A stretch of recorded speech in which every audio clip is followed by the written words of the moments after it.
Skating പഠിച്ചെടുക്കുക എന്നത് ഒരല്പം പ്രയാസമുള്ള കാര്യമാണ്. എന്നാൽ ഒരേ സമയം സ്കേറ്റിംഗും റുബിക്സ് ക്യൂബും അബാക്കസും ചെയ്ത റെക്കോർഡ് ബുക്കിൽ ഇടം നേടിയിരിക്കുകയാണ് എറണാകുളം തെക്കൻ പറവൂർ സ്വദേശി സായൻ. ഈ കൊച്ചുമിടുക്കനെ പരിചയപ്പെടാം.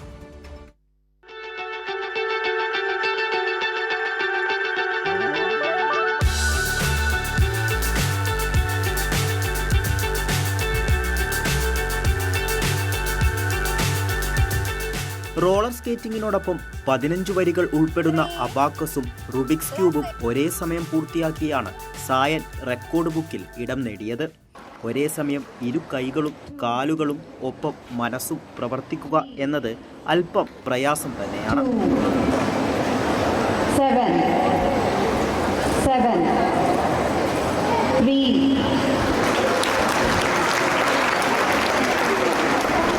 കോവിഡ് കാലത്ത് പരിശീലകൻ ഇന്ദ്രജിത്തിന്റെ കീഴിലാണ് സ്കേറ്റിംഗ് പരിശീലനം ആരംഭിച്ചത്.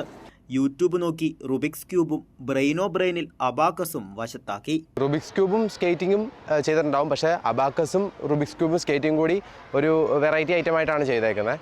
ഇത് നമ്മുടെ മൈൻഡും ബോഡിയും അതേപോലെ എല്ലാം ഒരേപോലെ വർക്ക് ചെയ്താൽ മാത്രമാണ് നമുക്ക് അത് സക്സസ് ആക്കാൻ പറ്റുള്ളൂ. അതേപോലെ തന്നെ സായൻ ഇപ്പോൾ ഒരു 2.5 year ആയി പ്രൊഫഷണൽ സ്കേറ്റിംഗിൽ നിൽക്കുന്നുണ്ട്. ഇപ്പോൾ ഡിസ്ട്രിക്റ്റും സ്റ്റേറ്റൊക്കെ പാർട്ടിസിപ്പൻ്റ് ആണ്. ലിംഗ ബുക്ക് ഓഫ് റെക്കോർഡിലും ഇന്ത്യൻ ബുക്ക് ഓഫ് റെക്കോർഡിലും ഇടം നേടുന്നതിന്റെ ഭാഗമായാണ് ശ്രീനാരായണ പബ്ലിക് സ്കൂളിൽ വെച്ച് സായൻ ഈ ട്രിപ്പിൾ ചലഞ്ച് 45 സെക്കൻഡിൽ പൂർത്തിയാക്കുന്നത്. പഠനത്തിലും ഒന്നാമനാണ് ഈ 7ാം ക്ലാസ്സുകാരൻ. Best all-rounder in my school. He is very good in skating and very good in doing abacus. And he is very sharp and speed in cracking Rubik's Cube. And along with that, he is excellent in his academics also. തെക്കൻ പറവൂർ വടക്കേവെളിയിൽ വീട്ടിൽ സന്ദീപിന്റെയും ലെൻസിയുടെയും മകനാണ് സായൻ. ഈ കൊച്ചുമിടുക്കന്റെ നേട്ടങ്ങൾ ഔദ്യോഗികമായി record ബുക്കിൽ രേഖപ്പെടുത്തുവാനുള്ള നീക്കങ്ങൾ ഉടൻ ആരംഭിക്കും. കൈരളി ന്യൂസ്, കൊച്ചി.